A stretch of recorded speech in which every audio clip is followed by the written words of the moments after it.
To all my boss players everywhere, what's up? It's your boy, Big Chad, coming at you hot from Los Angeles, California on Friday, July 18th with the first installment of BossBallTV, a sports show from a boss's perspective. And today's topic is going to be an open letter to Mr. Roger Goodell Castro, the NFL Commissioner, Mr. Yessa Massa, Roger Goodell himself. It has been announced, Roger, that you have put together a team of experts in order to examine last season's games as well as the forthcoming season to make sure that none of the players are throwing gang signs. Well, what kind of message are you trying to send, Roger? Because this has problematic undertones for me. I understand that it's a knee-jerk reaction to the sign that Paul Pierce threw at Al Horford, which was described as menacing, during the first round of the NBA playoffs. Paul was fined for this sign, and Paul also later apologized for this sign. But I just don't understand whether or not there's a precedent for this in the NFL. I have never personally seen any gang signs thrown in NFL games, nor have I ever heard anyone report of gang signs being thrown during NFL games. So I wonder, what kind of message are you really trying to send? Are you trying to tell the NFL fans that this is a league that's just full of gang members and they're constantly throwing gang signs and it just must be brought to an end? I have some questions for you, Roger. How are you going to determine what's a gang sign? Because a sign that is used by a man in Atlanta maybe means something totally different on the south side of Chicago. How are you going to differentiate? Also, the defensive coordinators come to mind.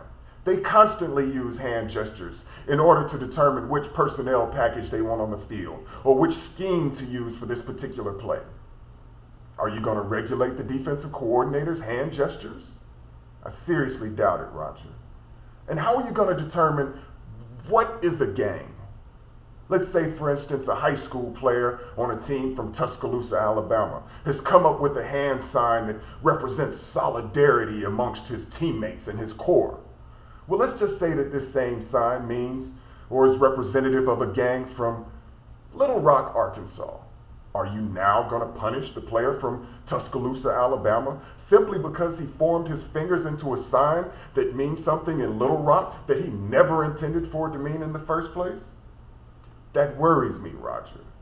It bothers me. Now, are you going to put together a team of experts to examine all of the tattoos on the white linemen to make sure that they don't resemble a tattoo that's representative of the Ku Klux Klan?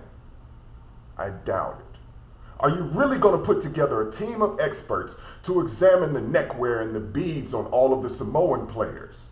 Because those beads just maybe represent a group of people on their island that is viewed by other groups of people as being violent. I seriously doubt it, Roger. This move is a little skewed, and it bothers me. Now, it has bothered me the way that you've treated other black athletes before, but I understood. I understood that you were brought in to protect the NFL shield. I understood that you were picked specifically for this position because you were the type of man that will respect and uphold the image that the National Football League now maintains. But this is a problem, Roger, and I don't like the path we're going down. So all my viewers out there, hit me and tell me if you agree or disagree. But there's a dark cloud that's rolling in. And I want to put a light on it and shine on you, Roger, and tell you that this has got to stop.